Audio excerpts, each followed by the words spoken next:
So my first movie in 2022 happens to be Four to Dinner, an Italian romantic comedy on Netflix. Was this the right way to kick off the new year?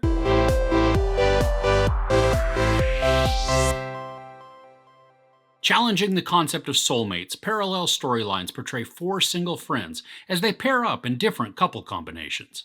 Basically, this is a what-if type of movie that involves two different couples. We have a married couple who's having a conversation with another of their couple friends about the idea of soulmates. They discuss if they exist or why they may not actually work in execution. To illustrate their standpoint, the married couple tells a tale of four of their friends: Giulia, Chiara, Dario, and Matteo.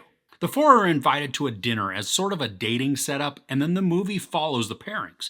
But as we watch one first date scenario play out, the movie then takes us back to the dinner where the four are introduced and swaps the pairings. So for the remainder of the film, we watch four different couplings play out. There's Giulia and Matteo, Giulia and Dario, Dario and Chiara, and Matteo and Chiara. This is a bit confusing at the beginning because the movie does such a great job of seamlessly transitioning between the relationships. We could be watching Giulia and Dario having a conversation, and then as Giulia answers a phone call, it has transitioned to Giulia and Matteo's relationship. Now, it does become less confusing as the story goes along, but there are so many parallels that we witness that it can become convoluted if you're not paying attention. Many of the parallel sequences have the actors wearing the same outfits, which is great for moving the story forward and creating seamless transitions, but it does also mess with your head from a storytelling angle. Now, this is an interesting take on the whole who ends up with whom scenario. It has an almost definitely maybe feel to it, but I think that's just because we're being told a story where there are several possibilities, and what really happened just hasn't been revealed yet. The relationships suck me into this story, and not because they're all cutesy and lovey-dovey. I mean, there's drama and discomfort that comes into these, as well as some good humor, some sweet moments, and then certainly moments that will frustrate you because of character actions. Something I really liked is that I couldn't pinpoint which relationship I wanted to succeed through most of this. I mean, there were aspects in each that worked or were heartwarming, but then there were also moments in each that made me not enjoy the dynamic, like the couple just wasn't clicking how I wanted them to. And that's part of the brilliance of this storytelling. We get to see the good and the bad mixed all together, making each relationship seem more real, which also at times made characters frustrating to watch. I really liked it because we get to see the four different pairings. It allows us to see all kinds of possibilities for their outcomes. It also pits these hypothetical relationships against each other, making for an entertaining watch to see which one is going to come out on top, which is going to be successful in the areas that matter to each couple. I mean, the story throws a lot of curveballs into this to complicate the dynamics, but this creates just more intrigue on my part.